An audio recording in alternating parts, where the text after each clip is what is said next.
பல்லு பாடுவோமே ஆனந்த சுதந்திரம் அடைந்து விட்டோம் என்று. எங்கும் சுதந்திரம் என்பதே பேச்சு, நாம் எல்லோரும் சமம் என்பது உறுதியாச்சு. சங்கு கொண்டே வெற்றி ஊதுவோமே, இதை தரணிக்கெல்லாம் எடுத்தோதுவோமே. அனைவருக்கும் இனிய சுதந்திர தின நல்வாழ்த்துக்கள். சிந்திக்க நேரமில்லை, செயல்படவும் துணிவில்லை.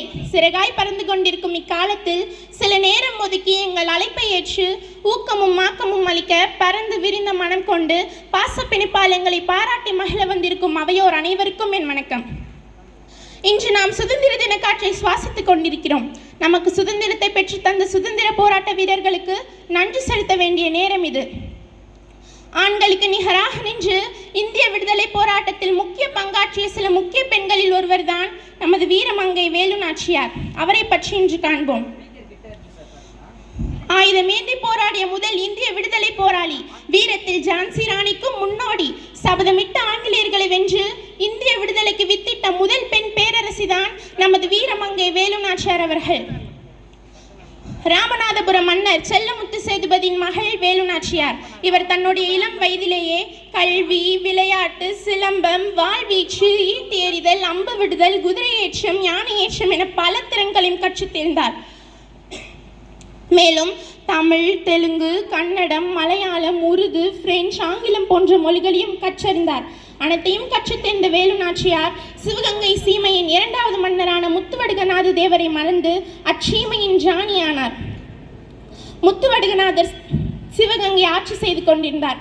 அப்போது ஆற்காடு நவாபிற்கு கப்பம் கட்டாததால் ஆங்கிலேய காலனியர்களோடு நவாபின் படையும் இணைந்து காளையார் கோவிலில் தங்கியிருந்த முத்துவடுகநாதரின் மீது போர் தொடுத்தன. அந்த போரில் முத்துவடுகநாதரின் உயிர் பிரிந்தது.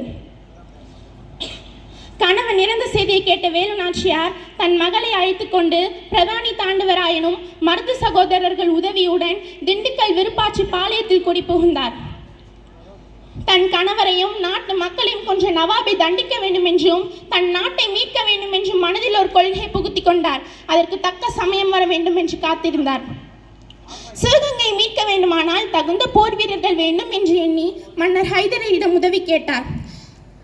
சிவகங்கை மீட்பதற்கு தன் தலைமையில் ஒரு போர்க்குழுவையும், நல்லியம்பலம் தலைமையில் ஒரு போர்க்குழுவையும், மருது சகோதரர்கள் தலைமையில் ஒரு போர்க்குழுவையும் அமைத்து சிவகங்கை மீட்பதற்கு போர் தொடுக்க தயாராகினார்.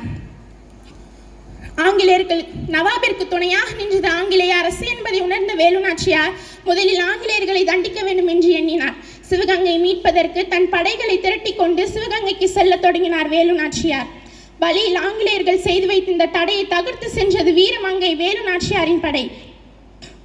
இறுதியில் வெள்ளையர்களின் ஆயுத கிடங்கை அழிக்க வேண்டும் என்கின்ற சூழலில் தன் பெண் படை வீரர்களின் தளபதியாக இருந்த குயிலி தன்னை தானே ஒரு மனித வெடிகுண்டாக மாற்றி வெள்ளையர்களின் ஆயுத கிடங்கில் குதித்து ஆயுதங்களை அழித்தாள். வேலு நாச்சியார் மேற்கொண்ட இந்த போரில் ஆங்கிலேயர்கள் புறமுதுகு காட்டி ஓடினர். இறுதியாக வேலு நாச்சியார் சிவகங்கையை மீட்டு சிவகங்கையின் அரசவையில் அரசியாக இருந்து ஆட்சி புரிந்தார். சிவகங்கையின் கோட்டை மீது இருந்து பறந்து கொண்டிருந்த வெள்ளையர்களின் கொடி இறக்கப்பட்டது. இறுதியாக வெள்ளையர்களை எதிர்த்த முதல் பெண்மணி என்ற பட்டத்தை பெற்ற வேலு நாச்சியார் 25ஆம் தேதி டிசம்பர் மாதம் 1796ஆம் ஆண்டு இறந்தார். தலைவனுக்கு அழகு கடினமான சூழ்நிலைகளில் சரியான முடிவுகளை எடுப்பது. அதை மிகவும் சரியாக செய்தவர் வேலு நாச்சியார். வேலு நாச்சியாரின் வேகத்துடன் கூடிய வீரமே அவருக்கு இந்த வெற்றியை தந்தது. இது போல இன்றைய மாணவிகளாகிய நாமும் தைரியத்துடனும் துணிச்சலுடனும் இருக்க வேண்டும் என்று கூறி எனது சிற்றுரையை முற்றுரையாக்கி விடை பெறுகிறேன். நன்றி, வணக்கம்.